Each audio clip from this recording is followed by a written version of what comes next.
굉장히 같은 부산 사람으로서 참 마음 아프게 생각하고 분노를 느낍니다. 그래서 서울에서 탈원전 반대운동 관계에 일을 하면서 원자력 바로 알리기 책을 그동안 8권을 펴냈습니다.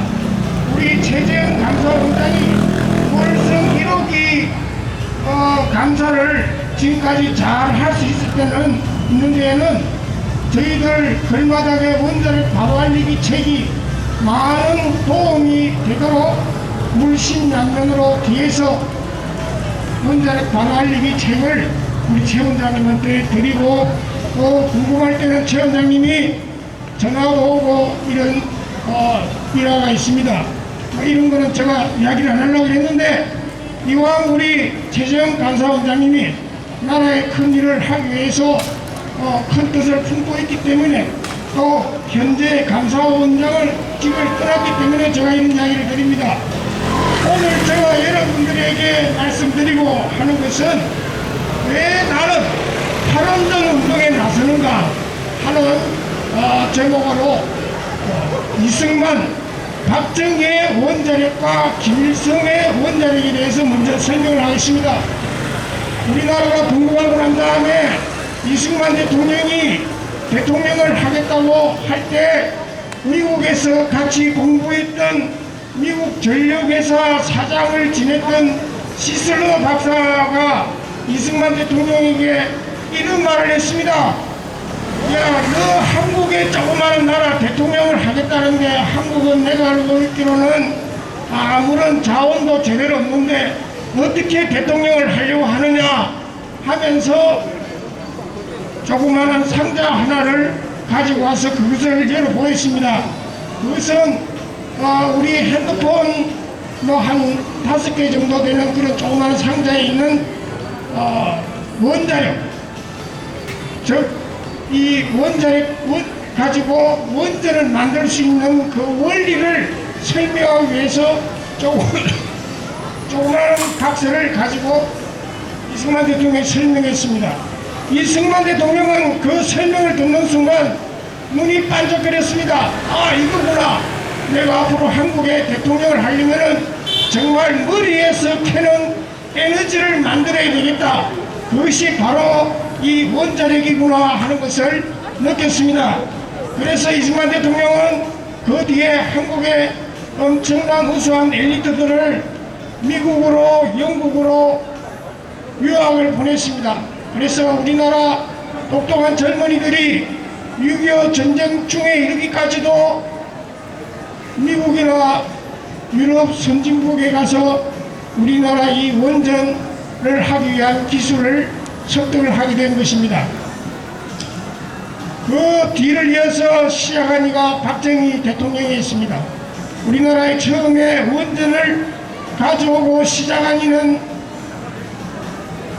이승만 대통령이었지만은 그것을 경제적으로 또 산업화로 꽃을 피운 사람은 바로 박정희 대통령이었습니다. 가까운 우리 부산의 기장에 있는 고리 1호기, 그것도 1970년대 박정희 대통령이 와서 기공식을 해가지고 시작이 되었습니다. 오늘 우리 부산 주위에 울산 공업단지가 발전할 수 있는 데는 고리 1호기나 2호기 같은 우리 부산에서 시작된 상업용 원전에 있었기 때문에 가능한 일입니다. 요즘 우리나라 대기업들, 삼성이나 다른 기업들이, LG나 이런 기업들이 동남아에 가서 공장을 하려고 하는데 가장 악조건이 하나 있습니다. 그것은 전기가 고르지 않기 때문에 제품에 많은 불량품이 나타나기 때문입니다. 여러분들 지도를 보면 아시지만은 우리 아시아의 강국은 일본, 한국, 중국입니다. 이 세 나라의 공통점이 뭡니까? 다 원자력을 하고 있다는 겁니다. 필리핀 6.25 전까지는 우리보다 더 잘 살았습니다. 우리가 서울에 있는 장충체육관 그 건물을 6.25 전에는 우리가 지을 기술력도 없고 돈도 없었습니다. 그것을 지어주고 설계한 나라가 바로 필리핀입니다. 물론 필리핀은 우리나라 6.25 때 참전한 16개국 중에 한 나라입니다. 그런데 필리핀이 지금 어떻습니까? 우리나라보다 더 못사는 나라가 되어가지고 필리핀 사람들이 지금 청년들이 우리나라에 돈 벌러 오고 또 많은 필리핀 대학을 나온 똑똑한 여자들은 중동에 가정부로 팔려가는 그런 실정입니다. 필리핀은 우리나라와 똑같이 원전을 시작하려고 했습니다. 그러나 여러가지 정치적인 반대에 부딪혀가지고 지금까지도 필리핀은 원전을 짓다가 중단을 한 상태에 있습니다. 1990년대 노태우 정부가 북방 외교를 하겠다고 러시아와 수교를 하게 되었습니다. 그때 김일성이가 노발대발했습니다. 소련 외무부 장관 세바르드나제를 만났을 때 김일성은 엄청난 모욕도 주고 분노를 표했습니다. 모스크바에 있는 북한 대사관을 철수하겠다 뭐 이런 여러가지 온갖 항의를 했는데 러시아가 워낙 한국과 수교를 하겠다는 의지가 강하니까 세 가지 조건을 내세웠습니다. 첫째, 남한의 핵 개발을 중단시키라. 두 번째, 한반도에 있는 미국의 핵무기를 철수시키라. 세 번째, 남한에 있는 원전을 폐기하라. 이 세 가지를 하면은 내가 당신들 한국과 수교하는 것을 눈 감아주겠다 하는 내용이 최근에 러시아 비밀 외교 문서가 공개되면서 알려지고 있습니다. 김일성도 러시아에 가서 원자력을 보고 많은 원전 시설을 봤습니다. 그런데 김일성은 어떤 생각을 했느냐? 야, 이거 가지고 내가 6.25 때 계피를 공부를 많이 하기 위해서 원자탄을 만들어야 되겠다. 그래가지고 영변에다가 원자력 연구소를 만들었습니다. 지금까지 북한은 오직 원전 만드는 데만 원자력을 무기 만드는 데 올인했습니다.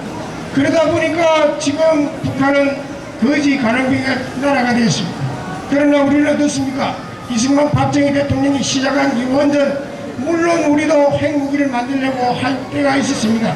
그러나 이것을 산업용으로 해가지고 오늘날 같이 우리가 원전을 수출하는 나라에 이르게 된 것입니다.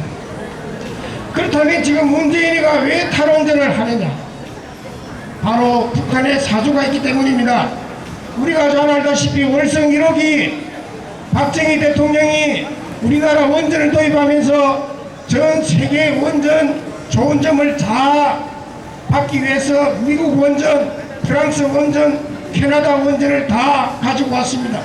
미국은 왜 미국 원전만 사용하지 않느냐고 엄청나게 박정희 대통령의 압력을 였지만은 박 대통령은 부품없이 월성 1호기 캐나다산 중수로 원전을 하게 된 것입니다.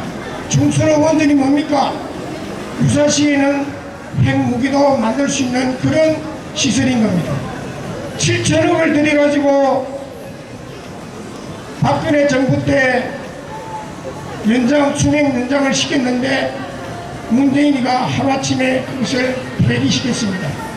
아마 정권이 바뀌고 우리가 정권을 되찾아온다면은 반드시 이에 대한 책임을 묻게 될 것입니다. 우리나라가 이명박 대통령이 그나마 잘한 것이 UAE 원전을 수출한 겁니다. UAE 우리가 수출을 함으로 인해 가지고 원전 사기 60년 동안 운영권이 54조에서 90조에 됩니다. 그런데 문재인이가 탈원전을 한다 그러니까 우리와 경쟁국인 프랑스나 미국에서 UAE를 살살 꼬셨습니다. 야, 한국이 원전을 안 해서 지금 안 한다는데 앞으로 이거 되겠어? 그러니까 60년 그 계약 파기하고 우리가 AS를 해주겠다. 지금 그래가지고 지금 많은 계약이 파기됐습니다.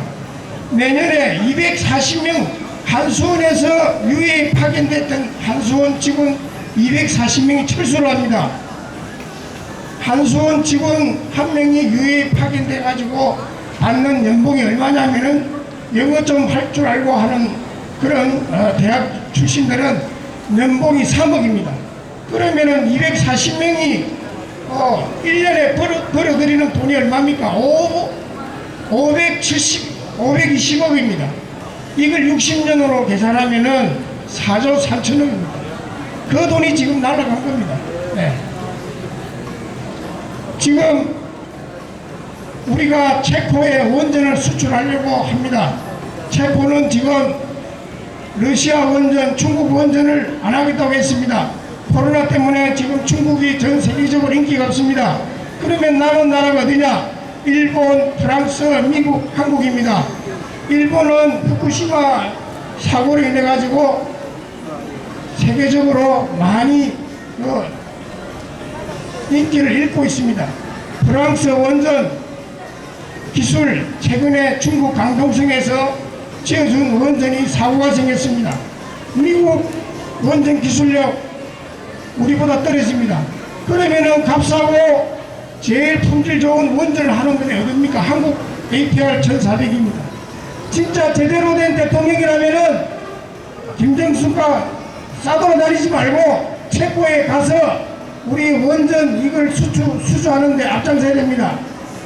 기껏 지금 우리가 그 체코와 원전을 수주하려고 산자부 장관, 한수원 사장, 한전 사장이 가가지고 되겠습니까? 이런 짓거리를 하고 있는 게 문재인입니다. 우리는 하루속히 정권을 되찾아가지고 세계적인 기술력을 가지고 있는 우리 한국 원전이 다시 꽃을 피우고 전 세계를 향해서 수출될 수 있는 나라로 만들어야 되겠습니다. 감사합니다.